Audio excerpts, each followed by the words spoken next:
strong waves and a lot of water there, high surge. But right now, our eyes are on Tropical Storm Jerry as it heads west. This storm expected to be well east of the U.S. Action News Jack's First Alert Chief Meteorologist Mike Burrish is in the First Alert Weather Center. And Mike, there's still plenty of time for the storm to develop. Yeah, it looks like it'll be a Hurricane Jerry over the next 24 to 48 hours or so as the tropics remain busy, although Imelda is over land, though, so it will not strengthen anymore. It'll continue to slowly weaken. Umberto, the eye's at least missing Bermuda, so we got that going for us for Bermuda. And what otherwise, as we saw there on the live shot, is still, though, a very gusty day on the little island as Umberto moves off to the north and east and further away from us. There's Jerry, a strengthening tropical storm. Latest numbers, winds at 60 miles per hour, moving steadily west-northwest. That's expected to continue, but strengthening into a Category 1 hurricane a little northeast of the Caribbean. A couple little islands there are now under tropical storm watches, but it does look like the forecast path will continue to be a little bit north of Puerto Rico, and then this is really important, the sharp turn to the north, east of the Bahamas and east of Florida through the early part of next week. So we'll continue to see rip currents at area beaches, rough seas and surf, but no other direct impacts from the tropics through at least the weekend and looking like right onto the early part of next week. Full First Alert forecast in 15 minutes. Right now, the teen who killed his grandmother in Neptune Beach is facing up to 40 years in prison for her death. Action News Jax told you in November of 2017 when Logan Mott was arrested while trying to cross into Canada. By the end of the month, police identified his grandmother's remains. Days later, on December 5th, he was brought to the Duval County Jail. He's been in custody ever since. Action News Jax Bridget Matter breaks down the plea deal the teen took today. The teen made an unexpected plea in the death of his grandmother in 2017. The 17-year-old Logan Mott stood before a judge as he entered a plea of guilty for the murder of his own grandmother, Christina French. Mott's father, a JSO lieutenant and son of Christina French, stood beside his son, but they never seemed to make eye contact.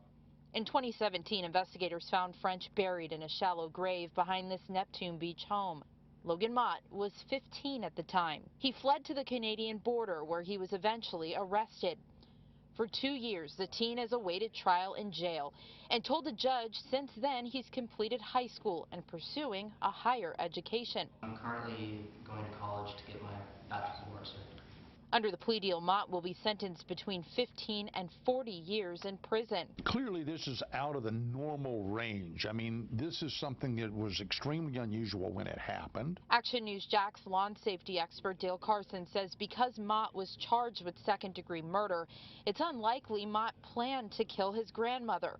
So his ability to understand fully the consequences of his actions is not matured at 15. Carson also says Mott's age will play a role in a sentencing decision by the judge. A sentencing hearing is scheduled for October. The judge could sentence Mott anywhere from 15 to 40 years in prison. In downtown, Bridget Matter, CBS 47 Action News Jax. Right now, 2 of the 3 teens involved in a deadly car crash on Oakley Village Parkway are recovering from their injuries. Brian Ransom has bleeding on the brain. Tawan Ritchie is still in the ICU. That's according to their parents.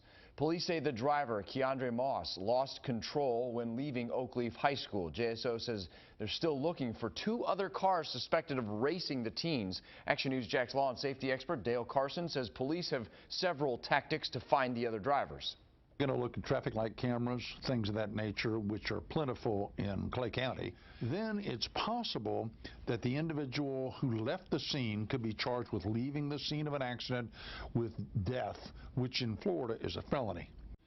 Everyone at Oakleaf High School has been asked to wear red on Friday in honor of Moss. Police say a 20-year-old shot on Friday at a convenience store on Spring Glen Road has died. Action News Jax showed you the scene in San Souci shortly after the victim was taken to the hospital. So far, police have not announced any arrests. According to JSO, that's just one of the 95 murders in Jacksonville so far this year. More than half of them have been cleared so far. In the last 3 hours, we learned the mayor, sheriff, and state attorney are crediting the Crime Gun Intelligence Center for what they're calling progress in crime solving. Action News Jax investigator Courtney Cole is live in Moncrief now. And Courtney, you asked neighbors in the area if they think the technology is working. And this memorial right here helps to answer that question. This memorial here on Moncrief Road and Keiondre Drive is for 16-year-old Marquette Clark. He was shot and killed 16 months ago in this area. And even with all of the new technology, his mother says she still doesn't have any answers in her son's death. I just lost 2 godsons in the last 2 months. Julia Gray says losing loved ones never gets easier. My child didn't even get to live his life from being a child. She told me she just lost one of her 2 godsons on Monday. And before that, Gray told me she lost her son Marquette Clark to gun violence last May. Things are so bad here in Jacksonville to the point where you don't know what to do. Gray tells me her son was shot and killed while someone was trying to rob him on the corner of Moncrief Road and Keiondre Drive. It would be better if it was more of a collaborative effort versus I'm gonna do this, you gonna do this. When I spoke to the mother about the progress the sheriff, mayor, and state attorney feels they've made with the ShotSpotter, NIBIN, and the Real-Time Crime Center, she told me it's just not enough. Having some actual sit-down interaction and conversation with some of these teenagers and adults from these communities. Gray told me what could work is getting more sheriff's deputies in the communities when there's no crime scene. I honestly feel like as a whole, they can do better. It hurts. While Gray holds out hope that the person who killed her son will still be found, she told me she's only talked to the detective on his case 3 times in the last 16 months and the state attorney just once. And with all of this new technology helping to solve crimes, we now naturally have the question of what are they doing ahead of the crimes? What are they doing to make sure those crimes don't happen? We have that answer from the sheriff coming up next on Action News Jax at 6. Reporting live on Jacksonville's northwest side, Courtney Cole, CBS 47, Action News Jax. And Action News Jax wants to know, how safe do you feel in Jacksonville with all the crime-fighting technology? And you're seeing the results on your screen. We asked on a scale of 1 to 10, how safe do you feel? Right now, it's about a 4, somewhat safe. We want you to weigh in. Share your vote by going to actionnewsjax.com/vote. In Columbia County, a deadly semi-truck crash has kept part of I-75 closed for more than 24 hours. The outside southbound lane near US 441 is shut down as crews repair the damage. Action News Jax brought you the fiery crash as breaking news yesterday at 5. Today we learned one semi-truck blew a tire and forced another truck across the median and into oncoming traffic. A driver from North Lauderdale was killed. New at 5, the Coast Guard says crews are now working to remove fuel from a capsized cargo ship in the St. Simon Sound, and we have a few new pictures from today's work. An electrician was on board today checking the ship's motor. Salvage teams also drilled holes into the hull as crews work to develop a long-term salvage plan. The Coast Guard says today's work will allow them to test air quality and skim the water for any pollutants. Today, jury selection began in a high-profile case involving 2 former city council members. Katrina and Reggie Brown face dozens of federal charges. Action News Jax Brittany Werner is live downtown where she has been sitting in on jury selection all day. Brittany, the judge has dismissed several potential jurors already. Today, the judge asked those jurors specific questions concerning what they knew about the case, and he decided to dismiss 10 of those potential jurors because a lot of them mentioned they felt their opinions would be biased. Now, the initial trial was supposed to start last month. Action News Jax reported back then when Katrina Brown asked the judge for an extension. She wanted more time to prepare for the trial because she chose to represent herself. Katrina Brown and Reggie Brown are not related, but they both are accused of fraud and money laundering involving taxpayer-funded financial incentives. The charges stem from Katrina Brown's family barbecue sauce business. Reggie Brown is also charged with not filing a 2014 tax return and not disclosing his alleged fraudulent earnings to the IRS. I questioned him this morning and asked what he was hoping for in the trial. Any comment on what you're expecting to come out of the trial? I'm just hoping that justice will be served. I mean, that's all we can ask for as Americans. Thank you. Now, a few minutes ago, the judge dismissed the potential jurors, and he said likely tomorrow will be the day when those jurors are selected for this case. Reporting live downtown, Brittany Werner, CBS 47, Action News Jax. I'm Action News Jack's First Alert Chief Meteorologist Mike Burris. We gave you the first alert yesterday on the cold front that'll be moving through this afternoon. Brought some showers and thunderstorms and gusty winds to spots, but wait till you see the temperature change. It is on the way. And the latest on the busy tropics in your First Alert forecast. Coming up, 2 stories you still haven't seen on Action News Jax. First, an Action News Jax exclusive. A local man hit and left to die on the side of the road. Told me it tore my leg off at the scene and I'm bled out completely. The mysterious angel in disguise, he says, made his miraculous recovery possible. Then, car thieves targeting safe neighborhoods. The local sheriff's office sounding the alarm after 20 cars were burglarized, with the doors already open. More local stories straight ahead. Next on Action News Jax.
Right now, the St. Johns County Sheriff's Office says several suspects linked to 20 car break-ins are on the run.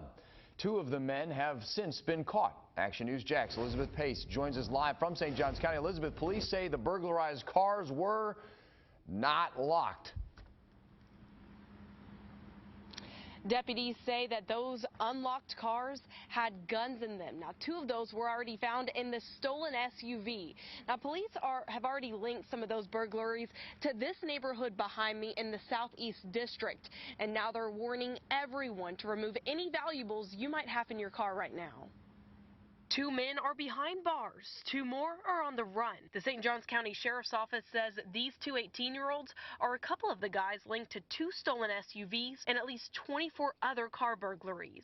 Knowing this and hearing this, definitely, I'll be locking it up for sure. Deputies chased down the first stolen SUV in the Villano area. They say 4 people jumped out of the car. 1 was caught on the spot. They arrested another suspect Wednesday. Deputies found several other firearms in the stolen SUV, including a rifle. Around the same time, the Sheriff's Office received calls of about 20 other car burglaries in the Southeast District. Investigators have already linked 2 of the stolen guns to this neighborhood. I'm pretty surprised, and I guess I'm going to start locking it up a little bit more often. Deputies believe 2 other suspects took off with another SUV. They say it was last seen in Duval County. They're asking everyone to remove any valuables from your cars, especially guns.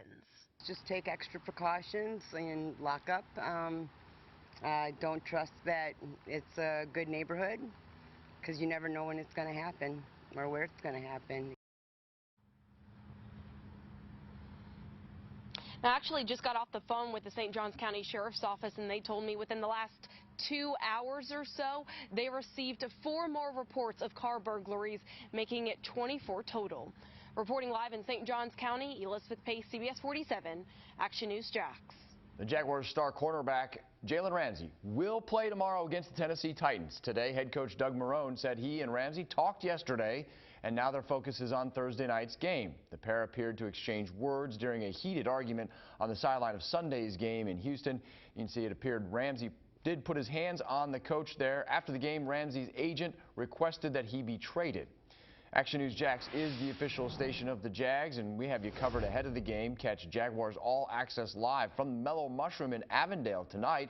Former Jags running back Maurice Jones-Drew will be on the show. That's live tonight at 7 p.m. on Fox 30. After that, stick around for Jags Wired for a look at Sunday's game against the Texans. A new bar is officially on the way to the St. John's Town Center. Action News Jax told you in April when the Tommy Bahama Marlin Bar announced plans to open. It was recently approved by the city. The patio bar will likely be placed in the walkway that leads to Nordstrom. The company operates 15 locations across the country, and they aim to open at the end of the year.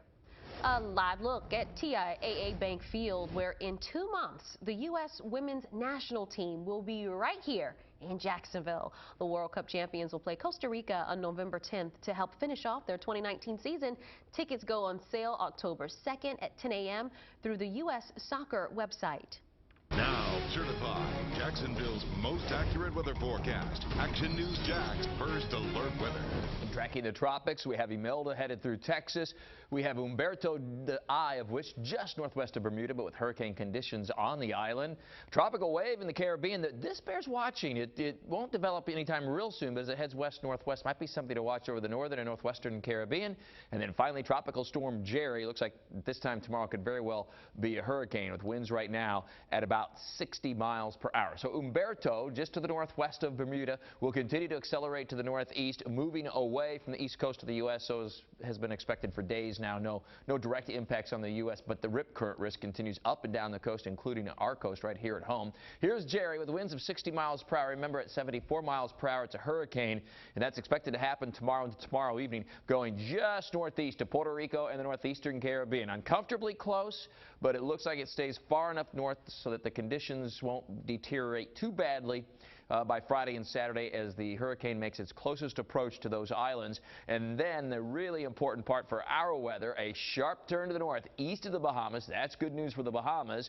And then moving northward well east of Florida through the early and middle part of next week. A little bit of a bump in season. Surf again, a rip current risk, and that would be just about the extent of it on a track like this. There'll be another one behind that will likely develop too, that we'll have to watch carefully for late in the month. But for right now, we're in good shape as far as Jerry goes, and really the rest of the tropics locally. Some big thunderstorms over the Big Bend. That's with the cold front that's been moving through this afternoon. We had some heavy storms, especially from about I-95 to the beaches about midday today. Not much left. It's gone pretty quiet. There are a few sprinkles or a light shower moving right down the coast into Amelia Island and Black Hammock Island at about 5:43. Little Talbot Island may get a sprinkle at about 5:54, and Mayport at about 6:06. But no significant rain through this evening if you're headed out to run some errands or soccer practice, whatever it might be. So Jax Beach, a partly cloudy sky. It is still rough out there, though, with high rip current risk and onshore wind out of the northeast that will only strengthen the next couple of days. 84 degrees right now, though, with a refreshing breeze off of the water. So through this evening, other than that brief sprinkle or two, partly cloudy skies, and temperatures will drop from the mid-80s into the low to mid-70s as we get through the late evening hours as we start a cooling trend. Tomorrow morning, some upper 60s north and west of Jacksonville, and with an onshore east wind, we will get a shower or two every once in a while. But otherwise, it looks to be mostly dry and rather breezy, and that will include the Jags game tomorrow evening. Partly cloudy skies, and while there may be a brief shower, it looks pretty nice temperature-wise. It looks great. Look at this all the way through your weekend, always in view in the first alert 7-day forecast, dropping into the 60s right into the early part of next week. ActionNewsJax.com. It's all your latest First Alert weather, and download for free the First Alert weather app. Only Action News Jax can show you a father's journey from life support to forgiveness. New at 5:30, the question this man has for a hit-and-run driver who left him for dead. Plus, it's a simple invention that could prevent crimes across the country. Up next, a tool created by a Florida State student and his sister. New coming up at 5:30, extremism on social media. How the world's largest social media platform says it plans to stop hate speech from spreading. Coming up on CBS 47 Action News Jax, local coverage you can count on.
If you've ever been concerned about someone tampering with your drink while you're out, there is a new invention to stop it. Action News Jax' Don Lopez shows us how it works.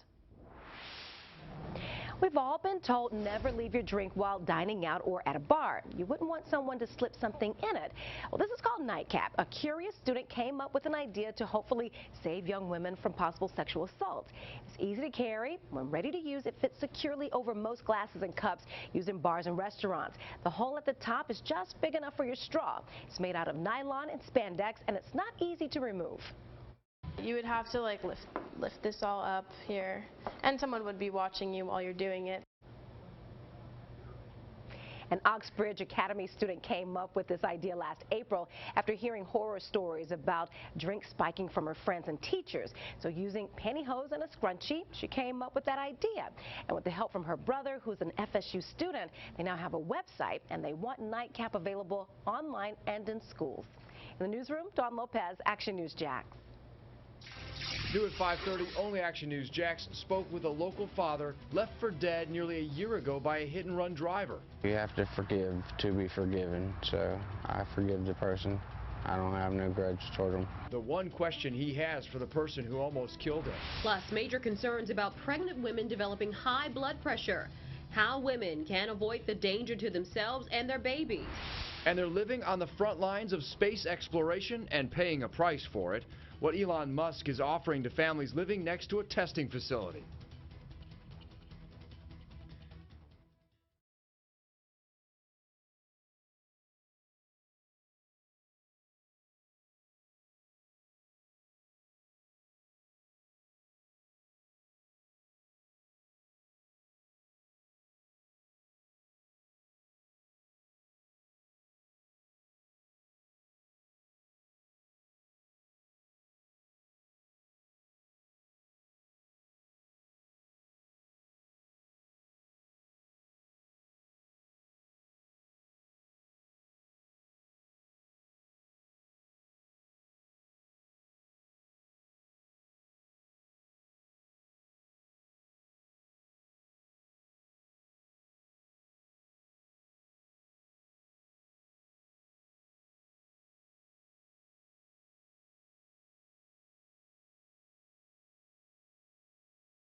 Only on Action News Jax will you see a local father's recovery from a hit and run that nearly killed him almost a year ago. This is video of Brandon Bachelor trying to walk again after that crash. Bachelor lost his leg and eyesight from his injuries. And today he spoke only with Action News Jax Christy Turner about his recovery, and she joins us live in Middleburg. And Christy, you're driving on the same road now where Bachelor was hit. And we're driving in the First Alert Storm Tracker to show you where Brandon Bachelor was walking here on Blanding Boulevard when he was hit by a truck and left on the side of the road. At first, doctors didn't think he would survive. I've been following his progress since day one, and he's truly an inspiration. They didn't expect me to live. Brandon Bachelor is beating all odds. Nearly 10 months ago, the Green Cove Springs father's life changed forever. I was walking to the store to get my son some ice cream and got hit by a car. And left for dead on the side of Blanding Boulevard. A Good Samaritan stopped and saved his life. I wouldn't even leave an animal if I hit it, let alone a person. The father lost his eyesight and left leg in the crash. In his first interview since the hit and run, he has this question for the driver who hasn't been caught. Why'd you leave me? Action News Jax has been following Bachelor's remarkable road to recovery from the very beginning. This is video of him taking his first steps with a prosthetic leg last week. I still have a little bit of work to go with it, but it won't take me long. I'm a quick learner and motivated person. It's been a difficult journey, but through it all, Bachelor says he's found it in his heart to forgive the driver. You have to forgive to be forgiven, so I forgive the person. I don't have no grudge toward him. FHP says they found a blue mirror from a truck found near where Bachelor was left on the side of the road. They believe that it could belong to a Chevy Silverado or a GMC Sierra. If you have any information that could help solve this case, Bachelor is pleading with you to come forward. Reporting live in Middleburg, Christy Turner, CBS 47 Action News Jax. All right, so again, in November, Bachelor was hit while walking on Blanding Boulevard near Witch Hazel Road. Troopers found the vehicle's side mirror, as Christy mentioned, at the scene. It was Christmas time when the dad finally got to go outside for the first time since the crash. His family had a special Christmas dinner for him in the Orange Park Medical Center parking lot. 10 months later, the father is walking with a new prosthetic leg and is trying to get his life as back to normal as possible. New at 5:30, a former Live Oak police sergeant will spend the rest of his life behind federal bars after a judge found him guilty on child pornography charges. According to court documents, in October of 2015, Kyle Kirby was arrested following an online sex investigation. During a search warrant at his Live Oak home, detectives say they found disturbing images of minors engaged in sexual activity. Kirby's attorney tried to appeal the decision, but it was upheld. Parents in St. Johns County, the FBI wants to make sure that your kids are using their phones safely. Some agents who worked on that previous case I mentioned will host a Be Smart with Your Kids smartphone this evening. It's at 6 p.m. at Our Lady's Star of the Sea Cultural Center in Ponte Vedra Beach. A confessed killer's previous victim is speaking out. At noon, Action News Jax told you Donald Davidson was sentenced to death for the 2014 murder of a Clay County mom. Tonight, a woman previously attacked by Davidson explains how she helped get justice for that mom's family.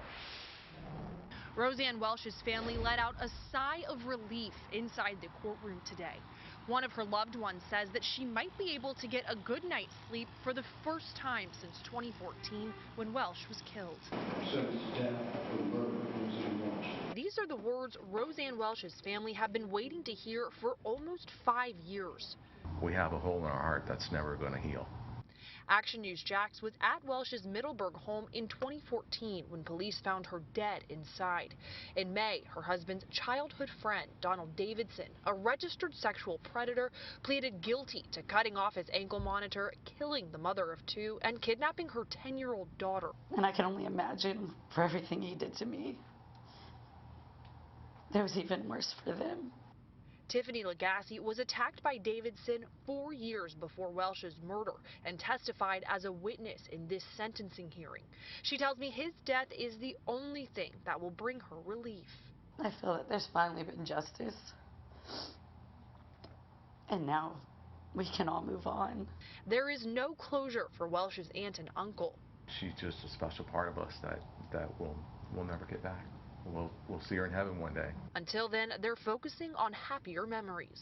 From the time she was born, she was just always a very happy, wonderful, loving, caring person. State Attorney Melissa Nelson says that this case will immediately go to the Florida Supreme Court, where they will review the sentence. Reporting in Clay County, Beth Russo, Action News Jax. 3 people have now been charged in connection to a home invasion and shooting in Bradford County. In the last hour, the sheriff's office tells Action News Jax that Keiondre shot a woman in Lottie this morning. This is a photo from the sheriff's office. Deputies say that shooting happened while she and 2 other men were hiding in an RV after breaking into another woman's home and stealing items while holding her at gunpoint. A man linked to a killing at a local internet cafe says he's not guilty of murder. Dwayne Flowers was formally charged today. He and Anthony Ansley are accused of killing a security guard at the High Score Arcade on Edgewood Avenue last month. The 2 are also accused in robbing 3 internet cafes since July. New at 5:30, Action News Jax again wants to thank everyone who donated to our convoy of care relief efforts for the Bahamas. And some of the supplies you see on your screen are already in the islands and will be distributed. And another container with supplies was shipped earlier today. It's expected to arrive on the Grand Bahama Island soon. So thanks so much. And you can continue to help the people in the Bahamas recovering after Hurricane Dorian. VyStar Credit Union, our family-focused partner, is collecting donations at any branch through October 31st. The Jacksonville Humane Society is hosting their 21st annual Toast to the Animals fundraiser this Saturday. The event's scheduled for 6:30 p.m. and will be held at TIAA Bank Field. All proceeds go towards the Humane Society Medical Fund, used to provide life-saving care to animals in need. To get tickets and learn more about the event, go to actionnewsjax.com. Ending disruptive threats at Florida schools. New at 6, just how often students are losing time in class and the new state campaign to reduce that lost time. And they're living on the front lines of space exploration and paying a price for it. What SpaceX is willing to do to help neighbors living next to a rocket launching facility. Plus, stopping extremism on social media, how the world's largest platforms plan to identify dangerous ideas on the web.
One day after Facebook's changes to limit hate speech and extremism on the site, some of social media's biggest names are facing questions about handling hate.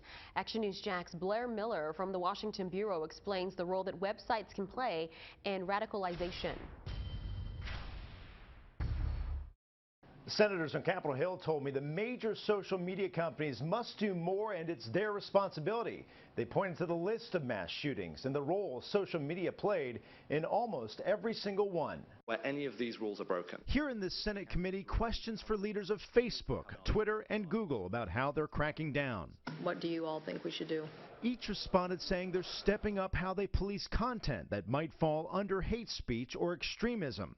Google said it has 10,000 employees looking for questionable posts. This broad, cross-sectional work has led to tangible results. But the Anti-Defamation League says more must be done, calling the online incidents a national security threat. Our ADL research shows that domestic extremist violence is trending up. The ADL is calling for immediate action by lawmakers. I'm frustrated. Florida Senator Rick Scott sat on this committee today, bothered that more isn't being done. We're going to figure it out. We've got to figure out how to hold these companies accountable for allowing content that is disgusting to the average person, that promotes violence. Connecticut Senator Richard Blumenthal told me social media companies must do more to detect any issues before they happen. I was more troubled than comforted because there is no comfort to be taken from the level of threats, violence, and hatred on social media today.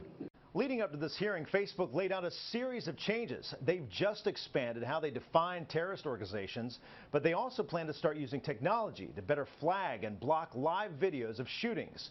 Leaders from Twitter suggested adding more law enforcement to crack down as well. In Washington, Blair Miller, CBS 47 Action News Jax. Action News Jax First Alert Chief Meteorologist Mike Burish. Look at the tropics. The East Pacific very busy, and it's one of the reasons that the Atlantic's busy too, with 3 storms. Tracking the tropics and a local cold front in the First Alert forecast. New technology to detect cancer earlier. New at 6, the local hospital group that's now using 3D mammogram technology to save lives. Major concerns about pregnant women developing high blood pressure during pregnancy. My first daughter came 6 weeks early. She was 3 pounds, 5.5 ounces, and stayed in the NICU for about 3 weeks. Coming up new at 5:30, the dangerous health effects both moms and babies can suffer and what women can do about it.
New research reveals a big increase in high blood pressure among pregnant women. The condition can pose a major health risk for mom and baby.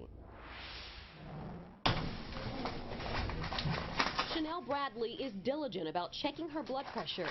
Now pregnant with her second child, she developed hypertension during her first pregnancy. The condition caused Chanel to deliver far earlier than expected. My first daughter came 6 weeks early.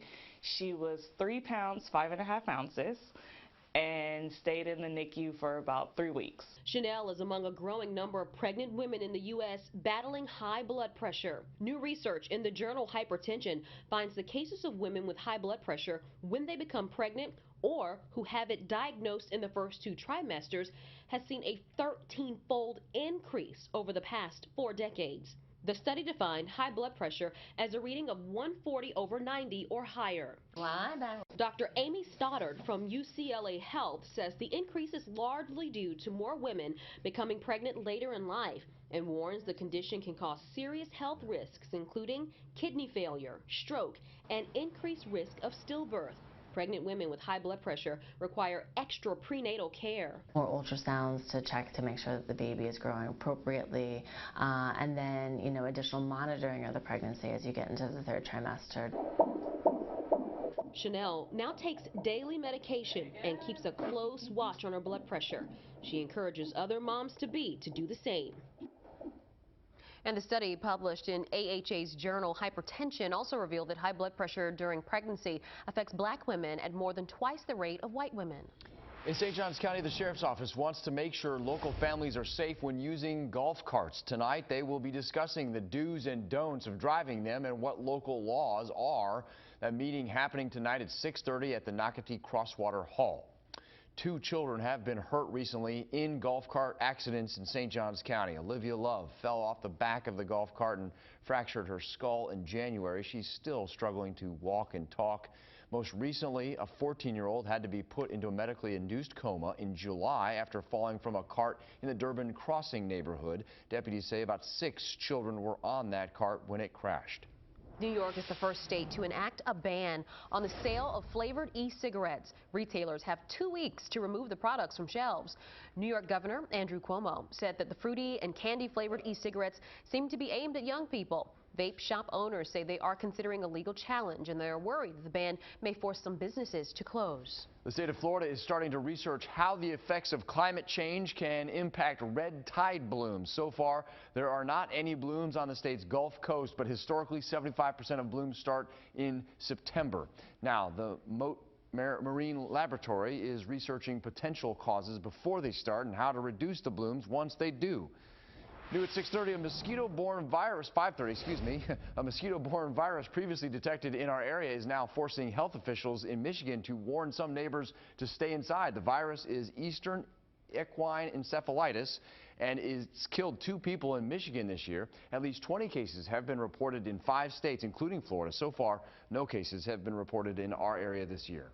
You're looking at a recent test flight by a Starhopper rocket at SpaceX test site in Texas. The test was the latest move by the company to get humans to Mars, but the neighbors living right next to the site say they're paying the price for that progress. The launch pad is about 1.5 miles away from neighbors, but on launch days, the Texas town's main access road and beaches close. Neighbors are also given warnings that launch malfunctions may damage homes. Neighbors are torn over the company's testing in their small community. They're behaving as if this is Cape Canaveral, and it's not. It's not a military base. It's just a regular neighborhood. I feel bad for those people, but hopefully they'll understand and appreciate at the end of the day, this was beneficial for the entire area. SpaceX has recently offered to buy some homes from neighbors for up to 3 times the value, but that offer expires in 2 weeks. Action News Jax, the official station for the Jags, and we have you covered. Ahead of the game, catch Jaguars All Access live from the Mellow Mushroom in Avondale. That's tonight. Former Jags running back Maurice Jones-Drew will be on the show live tonight at 7 p.m. on Fox 30. After that, stick around for Jags Wired for a look at Sunday's game against the Texans. And again, tomorrow night, the Titans are in town. Now certified Jacksonville's most accurate weather forecast. Action News Jax First Alert Weather. I believe the number is in the 70s as far as the number of days left yet of hurricane season, Mike. Right, we've got a little ways to go, and we're sort of at that peak. You know, last week was the very peak, but all the way through about that first 10 days of October. So the countdown's on. We've got a little ways to go, and the tropics are certainly active right now. I'm going to show you a little different vantage point here, you guys, because if we look at the East Pacific and the Atlantic Basin, you add it all up, it's sextuplets. There's 6 named storms right now in this one view. So it just gives you an idea of how active it is right now. And it is kind of related, too. What's going on in the Pacific is related to what's going on in the Atlantic, or will be in the coming weeks. And I explained that. Where else? Talking the Tropics with Mike at actionnewsjax.com, and you can download for free the First Alert Weather app. But we have Kiko, Mario, and Lorena all in the eastern Pacific, and Lorena is affecting the southwest coast of Mexico right now. And then we move across into the Atlantic. Imelda still dumping heavy rain, though now just an area of low pressure over Texas. Umberto, hurricane force winds now on the island of Bermuda, moving on off to the north and northeast, moving away from the east coast of the U.S. And then we have Jerry over the central Atlantic, and an area to watch also here over the Caribbean. So Umberto, a little more than 850 miles away from Jacksonville, more than 2,000 miles away for Jerry, and there's the wave to watch in the Caribbean that'll work mainly to the west-northwest. So Jerry becomes a hurricane the way it looks by tomorrow, and it will continue west-northwest bound, going to just a little north of Puerto Rico and the northern islands of the Caribbean there. This is close, but looks like it stays north of Puerto Rico and then weakens a little bit. It gets into a high shear zone. That's the enemy of tropical systems. Still will still be a viable storm. It'll be still a tropical storm, but sharp turn to the north, east of the Bahamas and east of Florida. Obviously, that's really good news for us right here at home. We will, however, continue to see rip currents at area beaches, rough seas and surf, but otherwise no other impacts from any tropical systems, certainly through the weekend and into a good portion of next week. We do have thunderstorms well off to the west of Jacksonville. That's with the surge of northeast winds that brought some showers and storms here earlier in the day today. All that's left now, a few showers crossing from Nassau into Duval County, dropping south-southwest bound, and will be affecting the northeast and eastern beltway at 295. Into Arlington by about 6:37. Brief burst of heavier showers. It'll be just a couple of minutes long. Then the winds will be gusty out of the northeast, and that leads to a cooling trend. Check it out. High temperatures only in the 80s all the way through your weekend, always in view in the First Alert 7-day forecast, and downright pleasant overnight lows into the 60s each and every night over the next 7 days. This will be the coolest temperature pattern we've seen since back in the spring. ActionNewsJax.com is our latest First Alert weather, and for free you can download the First Alert weather app. Coming up, more local coverage you can count on. First, he's accused of killing his wife and their 4 children. Why did you allegedly do it, Mike? Everyone wants to know why. The reason his wife's sister says he shouldn't face the death penalty. Then, a local man hit and left to die on the side of the road. The mysterious angel in disguise, he says, made his miraculous recovery possible. Local stories that matter to you. Next on Action News Jax.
What to Watch, brought to you by Ashley Home Store.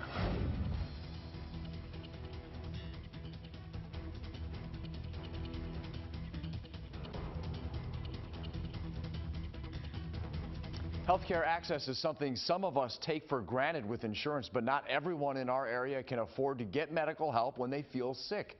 New at 5:30, Action News Jack's Christy Turner shows us what city leaders are doing to open free clinics in some of our neediest areas. Duval County ranks 44 out of Florida's 67 counties when it comes to overall health outcomes. Access to health care is one of the biggest barriers to health care. Volunteers in Medicine is a free clinic in Northeast Florida for the working, low-income uninsured to keep them healthy and out of hospital emergency rooms. Just one visit alone could be $1,800, and someone can't pay for that. If a patient can't pay for it, someone else is going to be paying for that, whether it's the organization, taxpayers. CEO Jennifer Ryan says right now they provide 1,700 patients with medical services, including mental health, prescription medications, and eyeglasses, all under one roof in downtown Jacksonville. The program is asking the city of Jacksonville for nearly $98,000 to help expand services into its top zip code, 32210 on the west side. There's a lot going on in 32210. It is the highest emergency room utilization, so people in that zip code are using the ERs the most. It also sees the highest infant mortality, which tells us about the health of the community, as well as hypertension and diabetes. The West Side Clinic would be open twice a week. Ryan says the expansion would help them serve hundreds of more people. I think it will benefit our community, and I think we all want to be healthy. We want our neighbors to be healthy. Reporting in downtown Jacksonville, Christy Turner, CBS 47 Action News Jax. Florida Blue and Walgreens are teaming up to offer free flu shots tomorrow, regardless of your insurance provider. It's from 10 a.m. to 1 at all Florida Blue centers, offering those free shots to anyone who walks in. Those getting the flu shots will also receive a $5 Walgreens gift card. The community came out to celebrate local literacy champions. The nonprofit Literacy Pros of Jacksonville held its annual awards luncheon at First Presbyterian downtown, and I was honored to be the keynote speaker. I'm also a board member. The event honors people who give their time, effort, and resources to promote literacy in our community. Live, this is CBS 47, Fox 30 Action News Jax at 6. Local coverage you can count on. Jacksonville city leaders say new technology is helping them solve crimes faster. But tonight, Action News Jax Investigates is asking what's being done to stop them before they happen. I'm John Bachman. I'm Tanika Hughes. Today, the sheriff, mayor, and state attorney gave a progress report on how the Crime Gun Intelligence Center is working since it opened 6 months ago. Action News Jax investigator Courtney Cole live in Moncrief tonight. Courtney, families of victims told you they want to see more than technology. And I spoke to a mother who lost her son to gun violence last year. That's actually who this memorial is for, 16-year-old Marquette Clark. And she told me while technology is great, what she wants to see is JSO invest more time here in communities like the one on Moncrief and Knight Road. Some of the things that can be done are being ignored or overlooked that could actually make things better. When it comes to cutting down on crime, Julia Gray says 3 things need to happen: real human conversations between police and neighbors, investment in the community, and a more cohesive effort between all community stakeholders. It would be better if it was more of a collaborative effort versus I'm going to do this, you going to do this, you going to do that, and it's supposed to all come together. Nothing's going to work like that. Mayor Lenny Curry, Sheriff Mike Williams, and State Attorney Melissa Nelson had a very different perspective.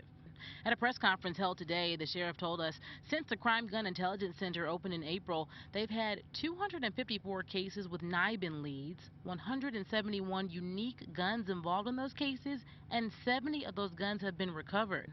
The sheriff even touted a clearance rate of 60% when it comes to murder cases. We never quit working on those cases. So on December 31st, we don't close all the cases and start over. That process is always ongoing. Some neighbors have told Action News Jax they feel like the technology is reactive and not proactive. Well, you know, there's not a lot of proactive type technology available. So, you know, it's hard to anticipate when something may occur using technology. Technology really is about getting people there quicker, being more efficient. And the sheriff says now that all the technology is up and running, there's some work to do to make the grade. I think in terms of implementation, getting stuff here, and there's a lot of, this is not just a JSO grade, but in terms of, the city's participation, the partnership with the state and federal partners, obviously our heavy level of partnership with the state attorney's office, I'd give that part an A. And now you just heard from Sheriff Mike Williams. He would give the partnership aspect of fighting crime an A, but when it comes to implementation, more on the B side. So they've still got more work to do. Tanika and John, back to you in the studio. And Courtney, they also talked about cure violence and the impact that it's having. What did they say about that? Yes, so Mayor Lenny Curry was glad to share this news. So in the last few hours at that press conference, we learned that in the areas that Cure Violence is targeting, they went for a 25-day stretch without any shootings or murders. So they say this is just a glimpse of what the progress could be like as they continue to work to expand the Cure Violence program. Reporting live on Jacksonville's northwest side, Courtney Cole, CBS 47, Fox 30, Action News Jax. All right, here's a look back at the brief history of the Crime Gun Intelligence Center. It opened on May 21st. JSO made its first ballistics match using the NIBIN system in March of 2018. That uses a federal database to compare shell casings from various crime scenes and guns.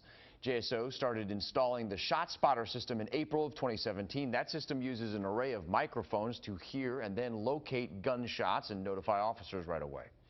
Action News Jax wants to know, how safe do you feel in Jacksonville with this crime-fighting technology? You're seeing the results live right there at the bottom of your screen. Right now, the audience average, somewhat safe, in between a 1 and a 10 there. You can share your vote by going to actionnewsjax.com/vote. Tropical storm Jerry getting stronger and heading closer to the northern Caribbean and Puerto Rico. It's just one of 5 systems the First Alert Weather Team is tracking in the Atlantic Basin.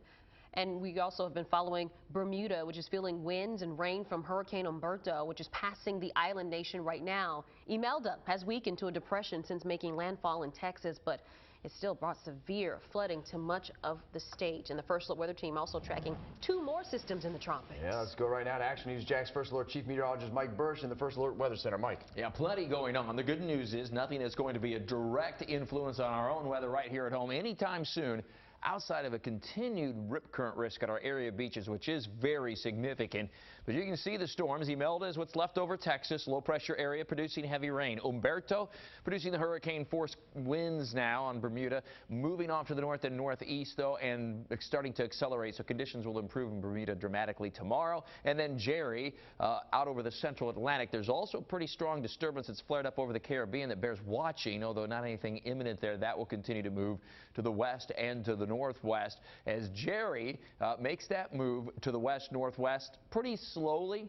And you can see what I've done here is put the forecast models on here overlaid by the official National Hurricane Center forecast, and it's pretty close to where the forecast models are, maybe just on the south edge here a little bit as it makes the turn northwest, then more northward out over to the east of Florida and the Bahamas.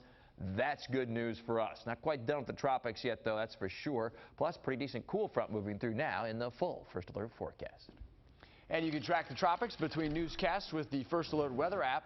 You can find it free on iTunes and Google Play. Just search Action News Jax. We're following some breaking news on the west side where shots have been fired. A live look at Barnett and Prince Streets. In the last 10 minutes, we learned again shots were fired, but no one was hurt, thankfully. But you can see that area is blocked off. You can see some cruisers there, crime scene unit van, and our crew there did see around 10 evidence markers on the ground outside of a home. We'll keep you updated on air and online as we learn more. A man in his 20s has died days after a shooting in Englewood. JSO has not shared the name of the man who was shot last Friday at the Welcome Food Store on Spring Glen Road. He was taken to a hospital Friday night. At the time, JSO said the victim was expected to survive. According to JSO's transparency website, again, the victim has since died. Police are looking for a maroon 4-door car in this murder. According to JSO, it was the 95th murder in Jacksonville this year. JSO has cleared 56 of the cases. There were 110 murders in all of 2018 in Jacksonville. The local teen accused of killing and then burying his grandmother outside her Neptune Beach home admitted his guilt today. The teen was 15 years old at the time of the murder 2 years ago. teen was captured in his grandmother's car trying to get into Canada. On the same day Christina French's body was found, he faces up to 40 years in prison. Logan Mott will be sentenced in October. A new statewide campaign is aimed at addressing school threats made by students in Florida. Action News Jack's Elizabeth Pace found dozens of threats are being made across the state each year and looked at how a campaign hopes to change that. Nearly 800 threats were made against Florida schools last year, according to the Florida Department of Juvenile Justice. It's about 100 more than the year before. We do talk about it all the time. We do. And not just from the, oh my gosh, this happens. You know, their questions are why. We reached out to each local school district to learn how many threats were made against their schools and waiting to hear back. The last school in St. Johns County to receive a threat of violence was Nice High School in May. Now the state says that more and more people are making threats against Florida schools each year. I've been talking to some of these parents out here right now, and they told me they're thankful to see a new campaign to spread awareness about this issue. It's called the It's No Joke Awareness Campaign. The state says their goal is to remind students about the seriousness of these threats that can result in a felony charge and show them how to report it online. I think it's good because unfortunately, you know, as they grow up, it's not only schools they have to worry about nowadays. It's happening at malls or at movie theaters. The parents I talked to in St. Johns County say that they feel good about the safety precautions in their children's schools, but agree this is a conversation they need to have with their kids. We do everything we can. I want them to live their lives, but be aware. Anyone can report a threat through local law enforcement. You can report it anonymously through Florida's Fortify app. Reporting in St. Johns County, Elizabeth Pace, CBS 47, Fox 30, Action News Jax. JSO needs help tracking down any other cars that were involved in a deadly crash that killed a high school student Monday. Yesterday, we told you about 16-year-old Keiondre Moss. His family says he was a lifelong Chiefs fan. He was killed after losing control of his car, according to police, on Oakley Village Parkway Monday. 2 passengers in the car were severely hurt. Today, we asked an Action News Jax law and safety expert Dale Carson. He says that the investigation will go into Clay County and the school the car left before the crash. They're going to look at traffic light cameras, things of that nature, which are plentiful in Clay County, and try to identify the vehicles that were ultimately involved with this particular accident. Carson says if it can be shown that another car made contact with the car Moss was driving, the other driver can be charged with leaving the scene of a deadly crash, which would be a felony. Classmates at Oakley High School are organizing a memorial for Keiondre Moss. It will happen at 6:45 Friday night before the football game. Everyone is asked to wear purple. Michael Jones, the Marion County man accused of killing his wife and suspected of killing his 4 children, returned to Marion County today. He was found earlier this week in Brantley County, Georgia. He was escorted from a jail cell to face a judge, and he ignored questions from reporters. Mike, tell us your story. Tell us your story. Was it just a bad day? Did you say something you didn't like? Investigators believe Jones killed his wife in Marion County before leaving the state. Action News Jax Megan Moriarty is live in Marion County. And Megan, you spoke with the sister and aunt of the victims who say they seemed like a happy family that loved each other. Yes, Sarah Gilbert and I spoke on the phone earlier today. She says one of the hardest things that she had to do was watch Michael on the TV earlier walking out of the Marion County Sheriff's Office in an orange jumpsuit heading for jail. She says she would have never thought that Michael would be capable of killing her sister, nieces, and nephews. He would open the car door for her. He would change the kids' diaper. Casey's sister Sarah explains what she thought was a happy life between her sister and brother-in-law Michael Jones. It was just the perfect little family. Why did you allegedly do it, Mike? Michael Jones didn't speak today when he was taken to the Marion County Jail wearing shackles and an orange jumpsuit. Investigators believe he killed his wife and her 4 children 6 weeks ago and kept their bodies and drove around with them inside his van. We all want to know why and trying to make sense of really a senseless act.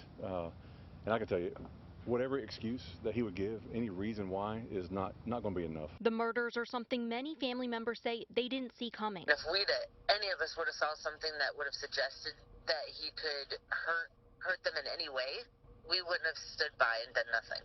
Gilbert hopes to see justice served for her sister and nieces and nephews.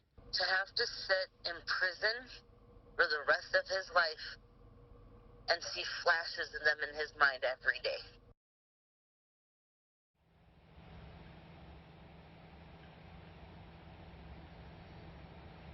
And as if this family has anything else that they need to be worrying about, they tell me that there are fake GoFundMe pages out there asking for money and saying that it is Sarah asking for this money to use to come visit Florida. That is not true, and the family is asking for us to let you know not to donate to any of these pages. They don't have a GoFundMe account set up at this time.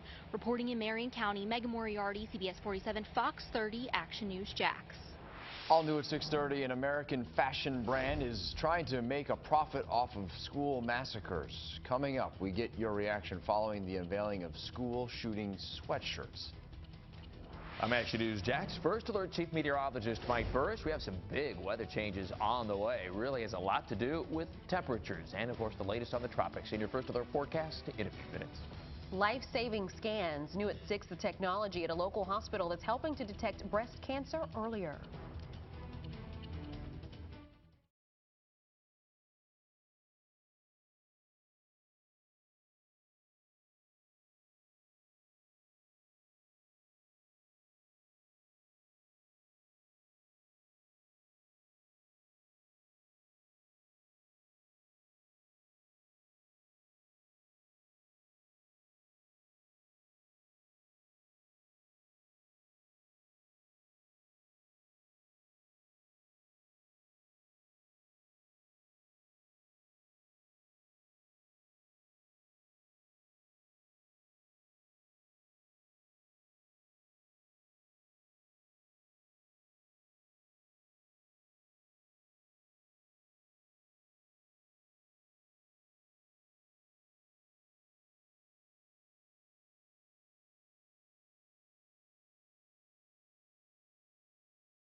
What to Watch, brought to you by Ashley Home Store.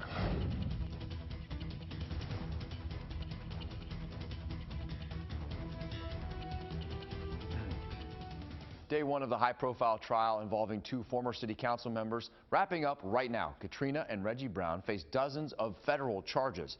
Action News Jax Brittany Verner is live downtown where she's been sitting in on jury selection all day. And Brittany, the judge has dismissed several potential jurors already. And the judge questioned dozens of potential jurors today. He wanted to know how much they knew about the case and if they could be unbiased. 15 of them had to be dismissed, and they still have about 50 more to question tomorrow. Now the defendants, Katrina and Reggie Brown, were indicted on 38 federal counts. The trial was supposed to start last month. Action News Jax reported back then when Katrina Brown asked the judge for an extension. She wanted more time to prepare for the trial because she chose to represent herself. The defendants are not related, but they both are accused of fraud and money laundering involving taxpayer-funded financial incentives. The charges stem from Katrina Brown's family barbecue sauce business. I caught up with both of the defendants this morning and asked them about the case. Tell us why you decided to represent yourself. Constitutional right. Comment on what you're expecting to come out of the trial. I'm just hoping that justice will be served. I mean, that's all we can ask for as Americans. Thank you. Now, both of the defendants were limited on what they could say because the trial has not started yet, and because there were so many options for juror selections, the judge had to put the process on pause, and it will again resume tomorrow. In total, there will be 12 jurors chosen and 4 alternatives. Reporting live in Jacksonville, Brittany Verner, CBS 47 Fox 30, Action News Jax. New technology for breast cancer screening is making it easier for doctors to detect breast cancer and help save lives. Action News Jax' Alicia Tarancon spoke with doctors and patients at Baptist MD Anderson Cancer Center on why they're turning to 3D mammograms. Joni Hayes is a breast cancer survivor. She was diagnosed with cancer 4 years ago around Christmas after a routine mammogram screening. Despite not having any signs or symptoms, Hayes told us doctors found something. The tumor was so deep that we couldn't, there's no way that a physical exam would have shown it, and so the only way to have found it would be the mammogram. That was back in 2015. Now Baptist is using 3D mammograms to help take more images of the breast and help detect more cancers than the standard mammogram. So in the past, where typically we would have 4 images of a complete examination for a breast, now we have 100 images. So you can imagine with 100 images, we can see more. There are 6 Baptist locations that offer 3D mammograms, including here in downtown. Doctors say that having 3D mammograms helps reduce a patient's need for follow-up visits. And it also helps patients with dense breast tissue because it's harder to detect cancer. Now if you take that same patient and you look through it with 3D or digital breast tomosynthesis and you have multiple slices, you're able to see through that actual white, dense breast tissue. Baptist MD Anderson Cancer Center says now most insurances do cover 3D mammograms as part of preventative care. If a patient does not have insurance and pays out of pocket, the hospital will provide a quote, but the average cost in other hospitals could be between $100 to $200. Patients like Hayes say her mammogram is the reason she's standing here today. My advice to everybody is get your mammogram, just go and get it done because mine saved my life. Reporting in downtown, Alicia Tarancon, CBS 47, Fox 30, Action News Jax. And here's more information about breast cancer from breastcancer.org. About 1 in 8 women will develop invasive breast cancer over her lifetime, and about 268,000 new cases of breast cancer in women are expected to be diagnosed in 2019. On top of that, about 2,600 men will be diagnosed with breast cancer this year. Now certified, Jacksonville's most accurate weather forecast. Action News Jax First Alert Weather.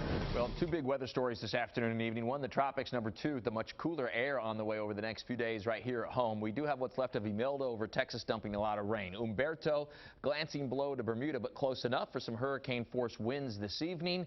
And then Jerry out over the central Atlantic and an area there over the Caribbean that might be trying to develop a little bit as an area of thunderstorms flares up. Okay, what's controlling Jerry? Well, it's the same thing that's been controlling and is typically the case for the hurricane season, the Bermuda High, the big area of high pressure out over the Atlantic. It's going to shift a little bit eastward over the next several days. There's just a little bit of an alleyway with a dip in the jet stream, plus what's left behind from Umberto. That's good news regarding Jerry as far as the Bahamas and Florida is concerned, and really the Caribbean too. It will move far enough north to stay north of Puerto Rico as the Bermuda High shifts east. The Jerry then turns more to the north. Watch it here. There's the Bermuda High sitting right up over here. So just northeast of the Caribbean and north of Hispaniola goes Jerry. And then the sharp turn to the north, way to the east of Florida and well east of the Bahamas too. And a little bit weaker because there'll be some shear there too. So no real problem there with Jerry the way it looks locally, but we'll continue to have an enhanced rip current risk at our area beaches. We have some severe weather occurring just to the west of Lake City with heavy showers and storms that are pushing off to the south and west. So moving moving away, but we do have a little bit of rain dipping down into the metro area right now over northern and northeastern Duval County. Another surge of northeast winds, and with that, some brief but heavy showers. These are dropping south-southwestbound through the International Airport right now in nearby spots, Ocean Way, Atlantic Beach in the next few minutes, the Zoo at 6:32, Regency at 6:38, and Arlington at 6:40. And you can see it is raining at the International Airport right now on our First Alert Skycam network, while the beach has sunshine, although there may be just a few showers that get in there at Jack's Beach in the next half hour. Partly sunny over the downtown area, our Riverside camera, as we see some sunshine mixed in with those showers moving in from the north. Otherwise, temperatures gradually dropping into low to mid 70s tonight. By tomorrow evening for that football game, we're looking at a pretty decent evening with partly cloudy skies. There may be a brief shower coming off the Atlantic, but those temperatures very comfortable. In fact, all the way through your weekend. Always in view in the First Alert 7-day forecast. Highs in the 80s, but comfortable humidity and nighttime lows all the way down into the 60s. That'll be nice. ActionNewsJax.com. Check out the Burrish blog and Talking in the Tropics with Mike. Almost feels like fall. The bank is quiet, as you just saw, and another look right now live at TIAA Bank Field. But this time tomorrow, thousands of fans will be there to see the Jaguars take on division rivals, arch rivals, the Tennessee Titans. Game is Thursday, tomorrow at 8:20 on the NFL Network. Afterwards, you can catch our post-game coverage on the Action News Jax app and Facebook Live. Your official Jaguar stations getting you ready for the game. We're doing that tonight. Join Brent Martineau, Calais Campbell, and former Jag Jeff Lageman at Mellow Mushroom in Avondale for Jaguars All Access. They'll talk about the upcoming game against the Titans. Former Jags running back Maurice Jones-Drew will be the special guest tonight. So head on out there. If you can't make it, tune in to Fox 30 tonight at 7. Tonight, all new on Fox 30 at 10, controlling and popular trend in a fast-growing local community. The change is coming to St. Johns County on Action News Jax at 10. Then at 11, breathing life into a community where people have often felt overlooked. Now the plan's in motion to improve a Jacksonville neighborhood and the lives of those who live there. But first at 6, the champs are coming back to Jacksonville. Details on your chance to see the U.S. women's national soccer team play in person.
The team working to salvage the cargo ship Capsized in the St. Simon Sound is focused on removing the fuel and other pollutants inside.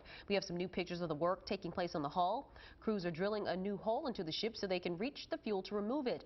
Other team members are monitoring the air and water for contamination. The World Cup champions, the U.S. women's national soccer team, coming back to Jacksonville. They'll play Costa Rica at TIAA Bank Field on Sunday, November 10th. I know where my girls will be.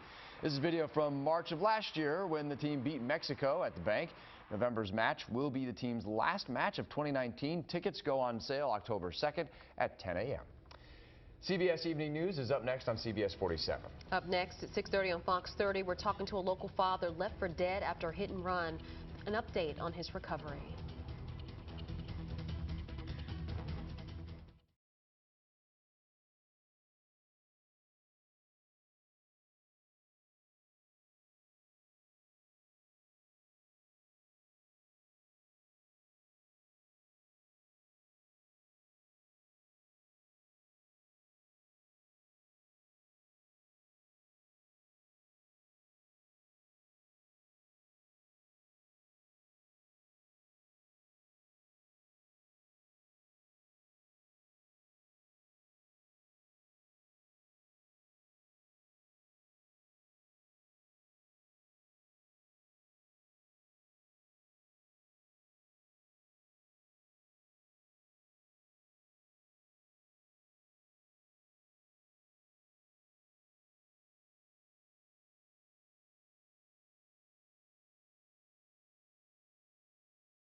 This is Fox 30 Action News Jax at 6:30.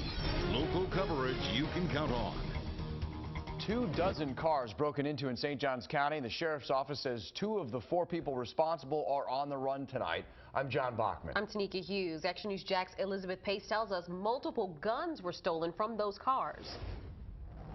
Deputies say that those unlocked cars had guns in them. Now, they've already been able to link a couple of those cases to this neighborhood behind me in the Southeast District. And now they're warning everyone to take any valuables you may have out of your car. 2 men are behind bars. 2 more are on the run. The St. Johns County Sheriff's Office says these 2 18-year-olds are a couple of the guys linked to 2 stolen SUVs and at least 24 other car burglaries. Knowing this and hearing this, definitely, I'll be locking it up for sure. Deputies chased down the first stolen SUV in the Villano area. They say 4 people jumped out of the car. 1 was caught on the spot. They arrested another suspect Wednesday. Deputies found several other firearms in the stolen SUV, including a rifle. Around the same time, the sheriff's office received calls of about 20 other car burglaries in the Southeast District. Investigators have already linked 2 of the stolen guns to this neighborhood. I'm pretty surprised, and I guess I'm going to start locking it up a little bit more often. Deputies believe 2 other suspects took off with another SUV. They say it was last seen in Duval County. They're asking everyone to remove any valuables from your cars, especially guns. Just take extra precautions and lock up. I don't trust that it's a good neighborhood because you never know when it's going to happen or where it's going to happen. And since they first released the report this morning, they told us that they received another 4 reports of car burglaries. Makes it 24 total. Reporting in St. Johns County, Elizabeth Pace, Fox 30, Action News Jax. The First Alert Weather Team tracking a trifecta in the tropics. This is a live satellite look where 3 named storms are brewing right now. A new video out of Texas shows massive flooding that folks in Houston are dealing with from tropical depression Imelda. And in some instances, water got up to folks' knees and was even above the tires. Now, for more on what has become a very busy few days in the tropics, let's get you over the First Alert Chief Meteorologist, Mike Burrish. Busy, but the good news is nothing imminent locally, but we still have to deal with the rip currents at area beaches. We widen the view here a little bit, and indeed we have Imelda over Texas producing heavy rain and storms. We have Umberto still rolling through the northwestern portions of and western portions of the Atlantic, and then Jerry over the central Atlantic, and all these are causing some problems for land areas, at least the two closest here on the left-hand side, Imelda and Umberto for Bermuda, but Jerry is still kind of out over the central Atlantic. However, we'll get very close to the northeastern Caribbean here late in the week into the weekend, but turning more north with time, then a sharp turn to the north, well east of Florida. Good news, it looks like this will be a turn to the north, so we'll continue to deal with the rip currents at area beaches, rough seas and surf, but that's about the extent of it as far as any impacts from the tropics, at least through the weekend and really right into the early and middle part of next week. How a cool front affects our weather now and the full First Alert forecast in a few minutes.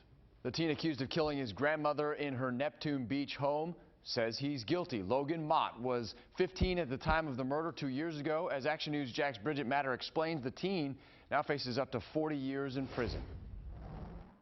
17-year-old Logan Mott stood before a judge as he entered a plea of guilty for the murder of his own grandmother, Christina French. Mott's father, a JSO lieutenant and son of Christina French, stood beside his son, but they never seemed to make eye contact. In 2017, investigators found French buried in a shallow grave behind this Neptune Beach home. Logan Mott was 15 at the time. He fled to the Canadian border where he was eventually arrested. For 2 years, the teen has awaited trial in jail and told the judge since then he's completed high school and pursuing a higher education. I'm currently going to college to get my bachelor's of arts. Under the plea deal, Mott will be sentenced between 15 and 40 years in prison. Clearly, this is out of the normal range. I mean, this is something that was extremely unusual when it happened. Action News Jack's lawn safety expert Dale Carson says because Mott was charged with second-degree murder, it's unlikely Mott planned to kill his grandmother. So his ability to understand fully the consequences of his actions is not matured at 15. Carson also says Mott's age will play a role in a sentencing decision by the judge. Bridget Matter, Fox 30, Action News Jax. A man accused of killing his wife and 4 children is back in Florida to face charges. And today, Action News Jax talked to the victim's sister and aunt. Sarah Gilbert told us that no one saw this happening to what she thought was a perfect family. He would open the car door for her. He would change the kids' diaper. It was just the perfect little family. This morning, Casey's husband, Michael Jones, was escorted outside of the Marion County Sheriff's Office. Detectives believe he stored his wife and 4 children's bodies for 2 to 3 weeks after killing them in their home. All the bodies were found locally in Georgia. Gilbert says that she wants Jones to live with the pain of knowing what he did for the rest of his life. We have so much grief, but at the same time we have anger. He should have to think about it and dwell on it like we have to. Jones is charged in the second-degree murder of Casey. Today, deputies say there are charges pending the outcome of the autopsies. Jones will face a judge for the first time tomorrow.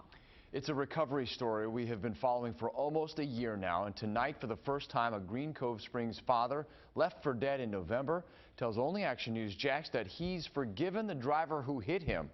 As Action News Jax' Christy Turner found out, he still has one question he wants answered.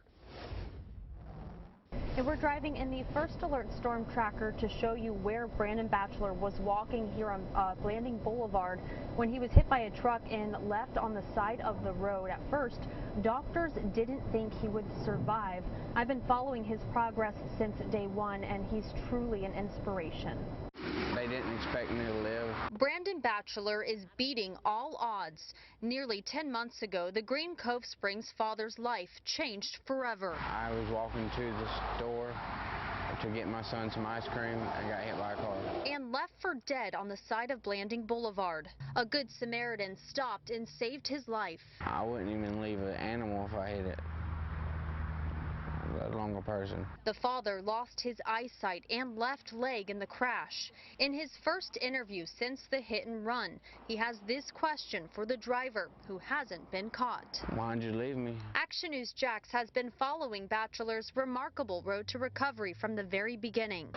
This is video of him taking his first steps with a prosthetic leg last week. I still have a little bit of work to go with it, but it won't take me long. I'm a quick learner and motivated person. It's been a difficult journey, but through it all, Bachelor says he's found it in his heart to forgive the driver. You have to forgive to be forgiven, so I forgive the person. I don't have no grudge toward him. Christy Turner, Fox 30 Action News Jax. The confessed killer of a local mom has been sentenced to death. Action News Jax told you in May when Donald Davidson pleaded guilty to the 2014 murder of Roseanne Welsh. The sexual predator admitted to cutting off his ankle monitor, killing the mother of two in her Middleburg home, and kidnapping her 10-year-old daughter. Welsh's loved ones say death is what Davidson deserves, but still won't bring her back. She's just a special part of us that we'll never get back. We'll see her in heaven one day. Action News Jax also talked to a woman Davidson attacked 4 years before Welsh's murder. She says knowing he'll be put to death also brings her closure. An American fashion brand has come out with a line of sweatshirts based on school shootings. And the sweatshirts are even damaged with bullet holes. You can see there are ones from Columbine, Virginia Tech, Sandy Hook, and Stoneman Douglas. In total, nearly 90 people lost their lives in these 4 attacks. The brand, Beastroy, displayed the t-shirts, the sweatshirts during New York Fashion Week, and they've since received fierce criticism on social media, and we have some of it for you here. We posted that story on the Action News Jax Facebook page. We wanted to know what you think, and here are some of your reactions. Mark says maybe they should have one that says poor taste. Let's see another one here from Ray. Says, I find this offensive to profit off of mass murders, and we'll read one more. Christine simply says, not a good idea. You can still share your comments with us. Go to the Action News Jax Facebook page and scroll down to find this story. Perhaps that company will come to its senses. For the last 7 hours, police in Orlando have been trying to get a man who scaled a TV tower back on the ground. It's kind of hard to see him. We highlighted him right there in this video. Employees at the station said that the man managed to climb over a barbed wire fence before then climbing the 400-foot tower. Police say they have identified the man, found out he is known to have a history of mental illness. We have an update on the supplies you donated to Convoy of Care. Some of the supplies on your screen now were shipped out today, and they're expected to arrive, if they haven't already, at Grand Bahama Island soon. Now, Action News Jax again wants to thank each and every one of you who donated to our relief efforts to help the islands, and you can still help. And right now, you can donate to Vice Star Credit Union, our Action News Jax family-focused partner. They're going to be collecting your donations at any branch through October 31st. A new walk-up bar has been approved by the city to move into the St. John's Town Center. We first showed you these renderings for the Tommy Bahama Marlin Bar back in April. The patio bar, expected to be located in the walkway that leads to the Nordstrom wing. It is expected to open early next year. Good news in Baker County. The fire department is expanding. Fire and Rescue posted this picture to Twitter today of their future home. You can see the lot on County Road 125 near George Tabor Boulevard is clear and ready to become a new fire station. Action News Jax reported on Monday when a new JFRD station also opened in Jacksonville. The temporary station is on Gate Parkway and is expected to help cut response times in half from 10 minutes to 5. It will also lower homeowners' insurance rates in the area. The permanent location is expected to be built right near the temporary spot within the next 2 years. Florida Blue and Walgreens teaming up to offer free flu shots tomorrow. They'll be available to anyone 18 years old or older, even if they have health insurance with another provider or don't have health insurance at all. The shots will be given at the locations on your screen there from 10 a.m. to 1. The community came out to celebrate local literacy champions today. The nonprofit Literacy Pros of Jacksonville held its annual awards luncheon at First Presbyterian Church in downtown. And I was honored to be the keynote speaker. I'm also a board member. The event honors people who give their time, effort, and resources to promote literacy in our community. I'm Action News Jax First Alert Chief Meteorologist Mike Burrish. We've had a cool front moving through the area today with some scattered showers and a few thunderstorms. Well, there's some more rain moving in now. This is our Riverside First Alert Skycam network looking toward the east as this heavy band of rain moves through the metro area right now. Then it's falling temperatures. See you in your First Alert forecast. Plus, getting medical care to those who cannot afford it. Coming up, the organization that's pushing to expand its footprint in the River City. Plus, a crime-fighting sibling duo. The statistics they hope to beat with the snap of a lid.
Healthcare access is something that some of us take for granted with insurance, but not everyone in our area can afford to get help when they feel sick. Yeah, tonight, Action News Jack's Christy Turner shows us what city leaders are doing to open free clinics in some of our neediest areas.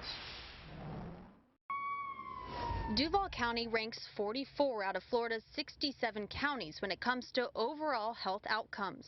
Access to health care is one of the biggest barriers to health care. Volunteers in Medicine is a free clinic in Northeast Florida for the working, low-income uninsured to keep them healthy and out of hospital emergency rooms. Just one visit alone could be $1,800, and someone can't pay for that. If a patient can't pay for it, someone else is going to be paying for that, whether it's the organization, taxpayers. CEO Jennifer Ryan says right now they provide 1,700 patients with medical services, including mental health, prescription medications, and eyeglasses, all under one roof in downtown Jacksonville. The program is asking the city of Jacksonville for nearly $98,000 to help expand services into its top zip code, 32210 on the west side. There's a lot going on in 32210. It is the highest emergency room utilization, so people in that zip code are using ERs the most. It also sees the highest infant mortality, which tells us about the health of the community, as well as hypertension and diabetes. The West Side Clinic would be open twice a week. Ryan says the expansion would help them serve hundreds of more people. I think it will benefit our community, and I think we all want to be healthy. We want our neighbors to be healthy. Christy Turner, Fox 30 Action News Jax. A college student came up with an idea to keep women safe from possible sexual assault while enjoying a night out. Shira Bernardi created this removable lid to stop people from tampering with drinks. It's called Nightcap. You can see it fits securely over most glasses and cups used in restaurants and bars, while leaving just a hole for the straw through the top. Bernardi, who attends Oxbridge Academy, partnered with her brother, who attends FSU. Save a lot of lives, save women from sexual assault, and there's also a huge problem with there are gangs that go around and they drug people and they rob them. Over the course of 5 months, the two created the product on a website. They're now working to make Nightcap available at schools. 11 months after Hurricane Michael devastated Florida's Bay County, current high school seniors say they are not able to fully enjoy what their final year has to offer. Take Rutherford High School, for example. Since Hurricane Michael, 15 to 20% of their senior class still homeless, which is why one teacher created the Adopt a Senior program. My main goal is to raise the money for the cap and gowns and stuff, because that's such an important part of graduating. Don't want any kid not to participate in graduation because of money. It's a remarkable statistic. Once all caps and gowns are purchased, any leftover money will go towards other senior expenses like the senior trip. It is the storyline that we can't get enough of. Military homecomings this week, one Florida dad surprised all 4 of his kids in 3 separate scenarios at the same school. We have a special guest that just arrived. How awesome is that? Senior Chief Michael Forehand surprised his kids by coming home early after being deployed to Iraq for the past 6 months. The family says they can't wait to make up for lost time and hang out every second they can possibly get. Well, this weekend you can raise a glass while raising funds for local shelter animals. This Saturday, the Jacksonville Humane Society is hosting its 21st annual Toast to the Animals fundraiser. These are some pictures from the event back in 2016. All the proceeds will go towards the Humane Society's medical fund, used to provide life-saving care to animals in need. To get tickets and learn more about the event, go to actionnewsjax.com. Now certified Jacksonville's most accurate weather forecast. Action News Jax First Alert Weather. Well, day of transition today. A cool front, a surge of northeast winds brought some showers and a few thunderstorms about midday. Another band of showers right now, and then the temperatures are really going to be the story for the better part of the next 5 or 6 days. Otherwise, a wide view of the tropics. We have 3 named storms in the East Pacific. We have 3 over the Atlantic basin, although, of course, Imelda's moved inland over Texas. Umberto moving very near Bermuda, and Jerry out over the central Atlantic. Jerry's probably most noteworthy because it'll be headed to the west-northwest. Umberto's about 860 miles away from Jacksonville, and Jerry more than 2,000 miles away. There's also a wave to watch. rolling through the Caribbean right now. So Jerry moves west-northwest, steadily increasing and becoming a Category 1 hurricane and moving just a little bit north and northeast of Puerto Rico and the northern islands of the Lesser Antilles. So good news there for the islands. And then a turn more northward encounters some shear and weakens a little bit, but that north turn is really critical. Keeps it east of Bahamas, and Jerry stays well to the east of Florida. It does not look like there'll be any significant local impacts outside of a continued rip current risk from Jerry for our area. 5-speed first alert Doppler HD. There are some heavy storms just west of Lake City, but moving to the south and west. Southeastern Georgia is dry. So is most of northeast Florida, but we have an exception, and it's a band of heavy rain right across the middle of Duval County, extending into extreme northern St. Johns County. This is with another surge of northeast winds, bringing in some of that cooler air, and it pours with these showers on the northwest beltway of 295 around Dinsmore to just north of downtown to Arlington, but it's only lasting about 5 minutes, then it's gone. Into Matthews Bridge now in 2 minutes, downtown in 4 minutes, Marietta at 6:56, and 7 o'clock straight up, Ramona Elementary School neighborhood will get a brief downpour. And then those showers continue right across Beach Boulevard in 295 and into Ponte Vedra.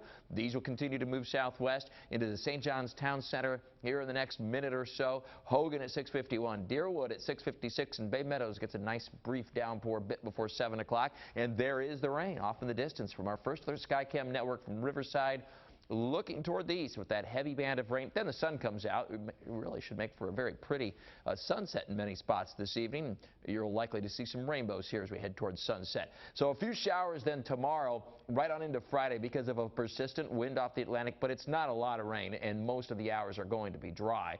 Story really becomes the temperatures, and it will make for a nice Jags game tomorrow evening in the 70s for the most part. Partly cloudy skies, a brief shower into Friday. Your weekend always in view in the First Alert 7-day forecast. Mild overnight lows in the 60s, almost bordering on cool, right, compared to what we've had. In the mid-80s, but with low humidity in the afternoon, right into the early and middle part of next week. ActionNewsJax.com. It's over your latest First Alert weather. Check out my tweets at Mike First Alert and Facebook fan page. What to Watch, brought to you by Ashley Home Store.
It's the best local sports show in Jacksonville. This is Action Sports Jax, powered by Safe Touch Security. We sat down yesterday. We talked about, what's going on as far as he and I, and, it's like anything else in this profession. It's behind us now. Doug Marone talking about Jalen Ramsey. Had a meeting yesterday, he says, so the two have at least talked. I'm not sure ironed it out. And right now, Jalen Ramsey is still a member of the Jacksonville Jaguars. Hey, everybody, Brent Martineau, along with Jeff Lageman here at Mellow Mushroom in Avondale, Jaguars All Access. And look at this guy right here, Maurice Jones-Drew. Hey. Nice to be back. Good to see you, man. He's going to be on Jaguars All Access. Of course, the Jags have a game tomorrow night, so you're stepping in, and we love having you here. I'm not going to talk. You guys talk. Hey, look, this is the NFL Network star. No, not at all. This is where I started. I love being here. I love being back with everyone. It's always good to come back home, right, and hang out and see some old friends and familiar faces. I was just at the stadium as well, so bringing back some old memories. Yeah, what's cool is he's the honored guest tomorrow night at the ball game, and he's going to be doing, let's see, the Duval. Duval, yeah, I'm going to do the Duval, and I'm going to do honorary captain, so I'll be out there talking trash to whoever's out there, just getting it going right. Are you allowed to wear teal for the Jaguars game? I mean, I can wear whatever I want. Can you back up Leonard Fournette? If you'd have told me a couple months ago, I would have put in a little extra work, but I've been slimming up, but I'm still eating, burgers and fries, so I can't do it. Hey, we're going to talk a lot about Jalen Ramsey, but a quick thought before we got to go here and then get ready for Jaguars All Access. Is he going to be a Jaguar? Is he going to stay a Jaguar? You have no choice. Corners like this are hard to find, and we all know that. I get that there's some spats and issues. You have to be able to iron those out as adults and get back to the number one objective. It's hard to win without him. It's hard to win without any players, especially guys like that. So it's also hard to win with a player that is creating lots of distractions, in my opinion. So, I think there's two different opinions on this. There's Maurice's opinion, then there's my opinion that he should have been suspended because he put his hands on the head coach during the last game in Houston and should not be active for tomorrow night's game. That's just my opinion. And we're going to talk more about that. Let's listen to A.J. Boye today. Man, ain't no telling what's really going through his mind, but one thing he's done, he stayed positive. He's still showing up with us, and like he said, he'll still be rocking with us until something happens, so we'll see. Differing opinions, and we're going to talk more about it right here on Jaguars All Access live at Mellow Mushroom in Avondale. Coming up in just a few minutes, Maurice Jones-Drew talking Jags, Titans Jags tomorrow night here in Jacksonville. We'll send it back to you guys and see you in a few minutes. All right, great to see MJD back in the house, and interesting take with both he and Lageman, so it'll be fun to watch that. It will. For this evening, we have a few showers quickly moving through the metro area right now. As you can see on our downtown tower cam, won't last long. They're lasting a few minutes. Sun will even come out before the sun sets here in about a half hour or so. Temperatures in the 70s. All right, coming up at 10, Action News Jax investigates parents' concerns for their kids' safety when they're walking to and from school, why parents are outraged and taking matters into their own hands. And remember, we've got you covered on all of the major platforms. Watch us on Amazon Fire, Apple TV, and Roku 24 hours a day. Fox 30 Action News Jax is a Cox Media Group station.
What a week in Jacksonville, Florida.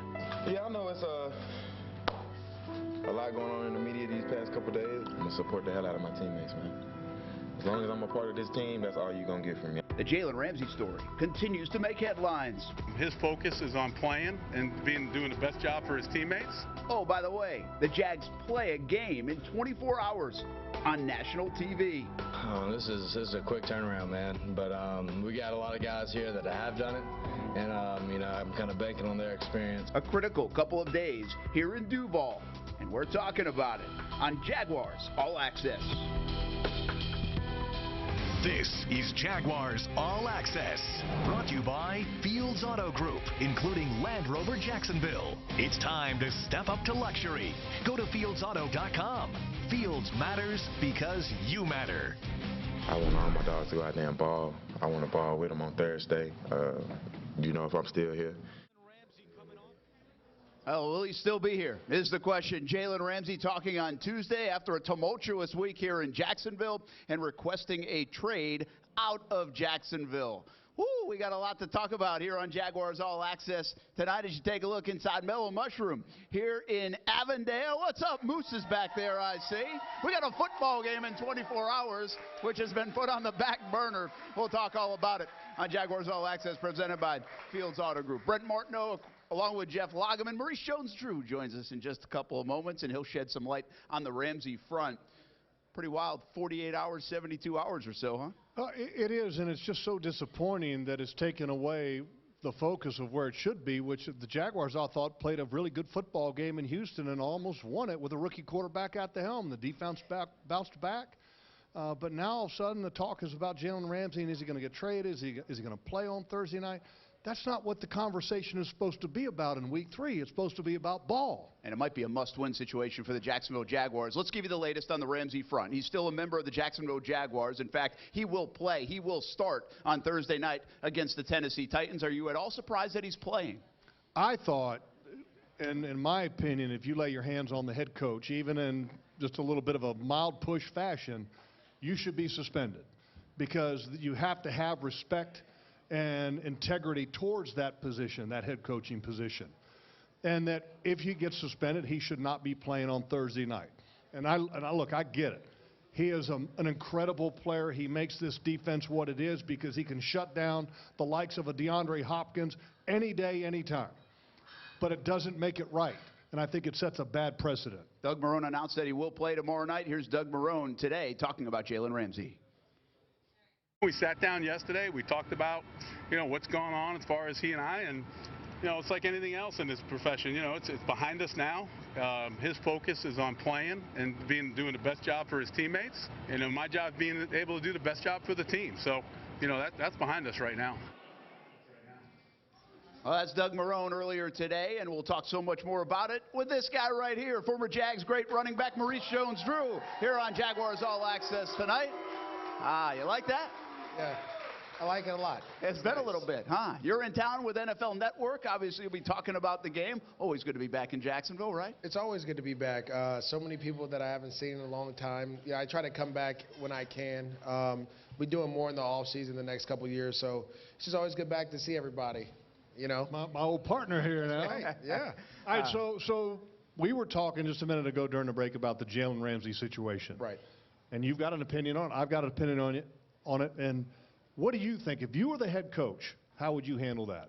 Well, I think a lot of this goes back to it's not just this one situation, and that's what we were talking about off air, is that the way they handled the contract situation, the way he handled the contract situation, that's kind of the very start of this. And then, that boils over. And I remember being in that situation as well when I held out in 2012, that just a simple communication error can turn a molehill into a mountain. And so that's what we're seeing. It's starting to spill over.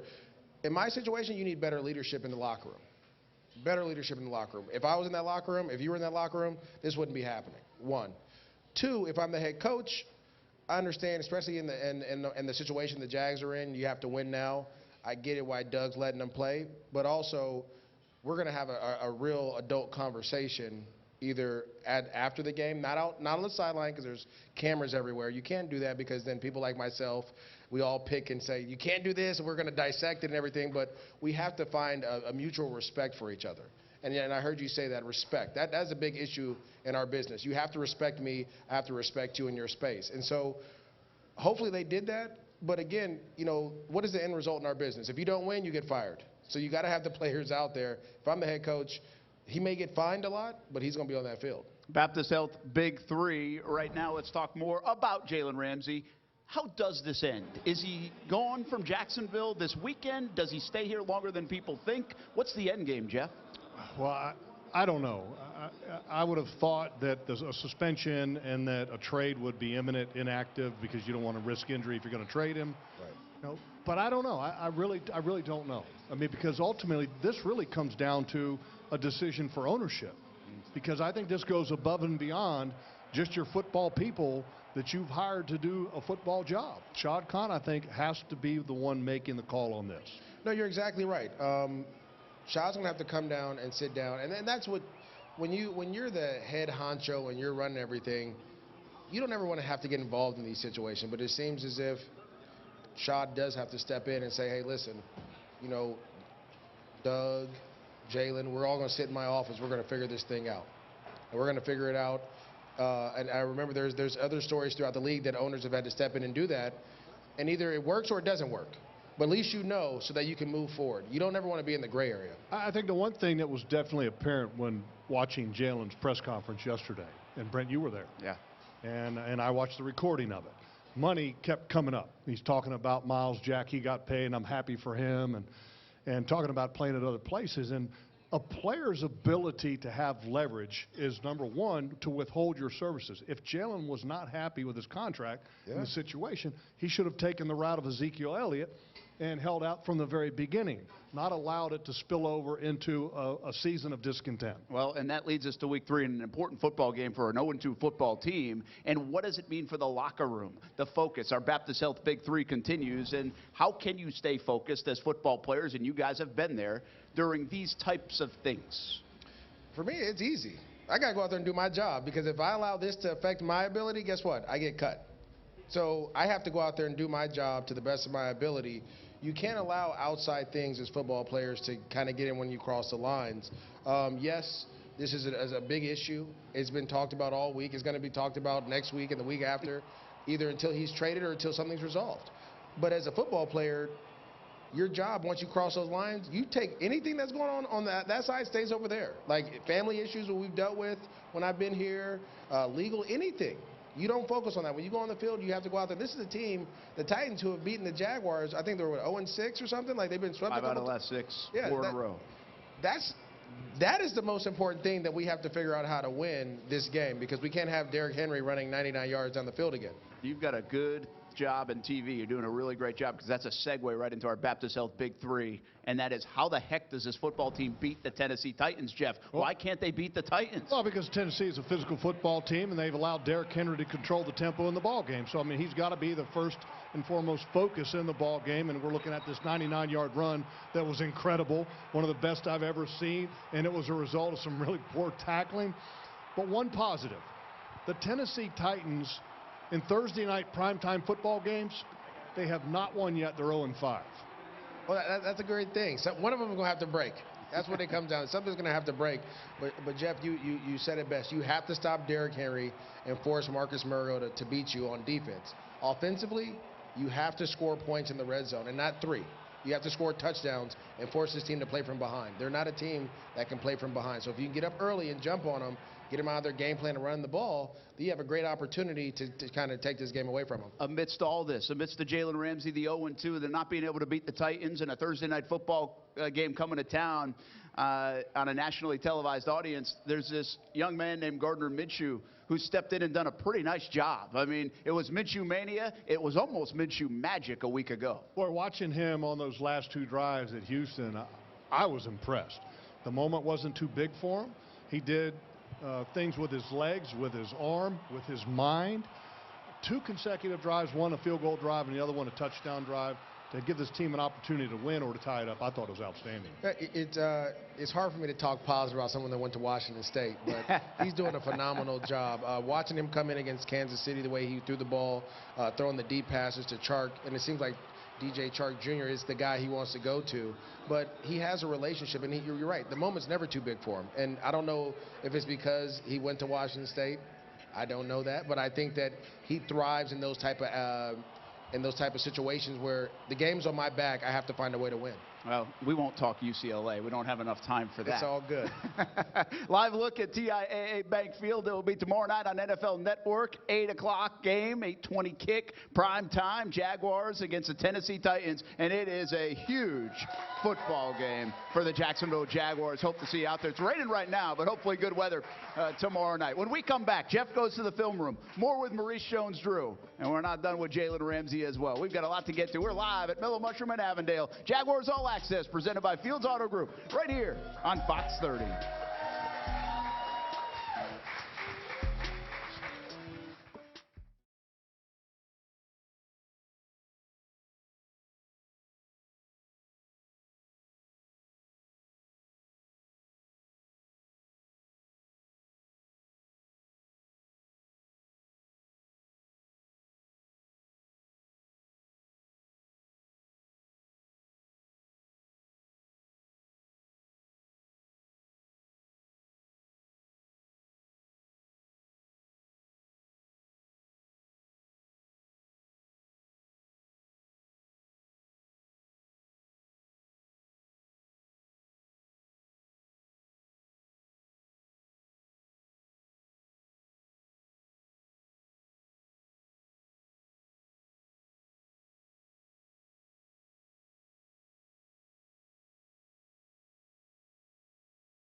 This is Jaguars All Access, brought to you by Fields Auto Group. Step up to luxury at fieldsauto.com. So we got to be a little bit more firm here, and the changeup's got to come back. Don't get nosy right there. You with me? I'm going to get another cross on, so know what we're going to get and how we're going to handle that. 4-eye-3 technique to single blocking it. You got to take this game over, boys. You got me? Take it over. Doing a lot of work on that sideline in Houston on Sunday. Jags fall just short on that failed two-point conversion attempt. More of that coming up on Jags Wired right after this show tonight here on Fox 30. One of the best shows in town. Take a look at it. 7:30 every Wednesday. It's called Jags Wired. This show's called Jaguars All Access, presented by Fields Auto Group. And we are back live at Mellow Mushroom here in Avondale. Thanks for coming out with us. A little rain in the area right now in Avondale, but hopefully it will be sunny skies for a football game tomorrow night. Jags and Titans right here in the River City. Brent Martineau, Jeff Lageman, and way back in the back, Ashlyn Sullivan, joined by Maurice Jones-Drew. Take it away, Ashlyn. Thanks, guys. See, we know that Maurice is a big deal now, NFL Network TV star, but we go back to your playing days here in Jacksonville. You got your start in TV right here on All Access. Yeah, it was an amazing opportunity to do it. Something I always wanted to do, coming from LA and being in the TV industry. So I got a chance to make all my mistakes here with Jeff Lagerman. He taught me so much. And Jeff, I haven't got a chance to thank you, but thank you for helping me learn the ways of TV. I appreciate it. And then I'm able to go back to the West Coast and do some different things. You see guys like the current guy who's on All Access right now, Calais Campbell. Recently, Chris Connolly's been great on TV. When you see athletes like that, do you immediately know they got it? It's a lot of hard work, and I think people don't understand that, but I think Calais is doing this every week and learning how to work and doing all those different deals. It'll prepare you going forward. This show, I did it for 2 or 3 years. It was an amazing show. We worked really hard at it. I got better each year, and that's all you can do. And so you can tell which players like the media, which players want to be around the camera. If you can do that, you know, it's the best part, to smile and show your personality. It's pretty tough, but for Calais, he does an amazing job at it, especially being so big and such a deep voice. He shows a great personality, and hopefully I can get on his little show, the Little Big House or whatever. Mini interviews, The mini interviews, yeah. But he's so big. I know. So I think I'll be fine. It's jarring, isn't it? I'm upset that he took Ian Rappaport instead of me, though, so we're going to have to How talk rude. that out, right? It's rude. What kind of advice would you give to someone like Calais, who obviously wants to get into this business when he's done with playing? Enjoy it. It's like anything else. If you have fun doing it, it won't be work. You'll be happy to go to work every day and work your butt off, because you have to watch tape, and you can't just know the Jags anymore. You have to know everyone, all 32. You have to know the 4th guy on the roster at whatever position. It's a lot of work, but it's fun. It's entertaining. And to be honest with you, like I don't know what else I would do if it wasn't for TV. I'd probably just be at home, being a stay-at-home dad. So Hanging out. Yeah, so it gives me opportunity to go out and see the world. Brent and Jeff, we can take notes from this guy now. Yeah, let's be honest. We all do this just so we can wear makeup for a living. Speak for yourself. All right, hey, tomorrow night's game, there's going to be a little bit of an offensive scouting report here for you. We all know that Derrick Henry is going to be the focal point. But once you get away from Derrick Henry, take a look at these plays, because it's going to train your eyes to what to look for in tomorrow night's game. On 3rd down in a critical situation, put your eyes on number 82, tight end Delaney Walker. He's back from an injury from last year, and Marcus Mariota loves him. He's dependable, he's got great hands, and he always is where he needs to be to move the chains. And because of Marcus Mariota's ability, you will be guaranteed to see the read option. He's reading number 94. If 94 crashes to Derrick Henry, he keeps it. If 94 is up the field to him, he hands it off to Derrick Henry. You can see right here, 94 is going to Derrick Henry. So the reaction, keep it. And we've seen in the past that Marcus Mariota is incredibly difficult to deal with his mobility and running. Be prepared for that. And the complement to that in the passing game is the read option pass. Watch the fake handoff to Derrick Henry and what it does to the inside linebacker. It draws him up towards the line of scrimmage. That allows plenty of room for the wide receiver Corey Davis to get behind him, and an easy throwing lane for Mariota in a zone concept of the defense. Common plays you will be guaranteed to see Thursday night. And you're really going to see them because this is a short week. And short week game plans are about meat and potatoes, which is the fundamentals of your offense. So that's exactly what they're going to see tomorrow night. Yeah, you got to do what you do best. And what we do best is come back from this break and go back to Maurice Jones-Drew. He answers your questions. More with Mojo, live from Jaguars All Access. Presented by Fields Auto Group, live on Fox 30.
This is Jaguars All Access, brought to you by Fields Auto Group. Step up to luxury at fieldsauto.com. Here's a toss sweep to Maurice looking for a block. He's got one. He's across the 20. Makes a man miss. He's free. He's at the 30. Burst to speed 35. He goes to the 40. The 45. The 50. He's across the 40. He's still going. Maurice is going. He's at the 20. The 10. The 5. Touchdown. Maurice Drew. 80 yards. Once called a rolling ball of butcher knives. Yeah, we got to correct something here now, okay? It's 81 career touchdowns with the Jaguars, 68 rushing touchdowns with the Jaguars. Incredible. He could get into the end zone. By the way, that day against Tennessee, it was Mojo against Chris Johnson. It was like nobody else was on the field. Well, I can tell you this, Brent. One of the most difficult players I ever had to tackle in my NFL career. He's a coach now, Eric Bieniemy. Yeah. Okay.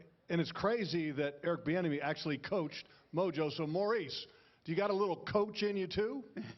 Yeah, no, not NFL coaching. I do coach youth football though, Jeff. So it's almost as stressful, but not as nearly because I don't have to worry about getting fired. Right, it gets intense. It does get intense though, yes. All right, we got some Instagram questions for you. I'm Speaking ready. of intense. All right, we got Ben Royal. Favorite thing about Jacksonville? Restaurant, attraction. What brings you back? There's a group of people right behind us that are in front of us that the people is what it was the best thing about Jacksonville. Friends, families, our neighbors, the people here. It's the best ever. Only reason I'm not back is because it's too hot. I'm not gonna lie. It's too hot. I don't blame you. Right. All right, you might know this guy. Fred Taylor commented. Who holds the all-time record between you and him in Madden? Oh, well, listen. Fred stopped playing Madden a long time ago when I came in because that's one thing I will never lose is the title of Madden. Now, Fred has beaten me in a lot of other things, like racing or lifting weights or some other stuff, but Fred knows that I'm the Madden champ. You guys are still good friends? Oh, great friends. We talk all the time. Yeah. All right, finally, Billy. Who was your favorite teammate while you were here in Jacksonville? There's a bunch of them. Fred's obviously one. I learned a lot from Fred. Greg Jones. I think all our offensive linemen.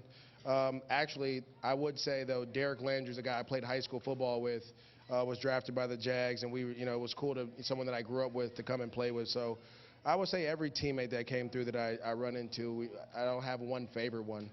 I kind of like everybody. That's fair. Well, it sounds like Jeff Logman was your favorite TV co-host, right, Jeff? Be careful how you answer that. All right, when we come back, I won't put you in the hot street. You don't have to answer that. Tennessee Titans in town tomorrow. Huge game, must win. We talk about it, the headlines on the way.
Gatorade headlines, AFC South Battle. It's a huge game. I don't have to tell you any more about that. Jags need to beat the Titans tomorrow night. It is as simple as that. Josh Oliver, the rookie, continues to miss time with the hamstring, so that's a bit of a concern. Love to see him on the football field.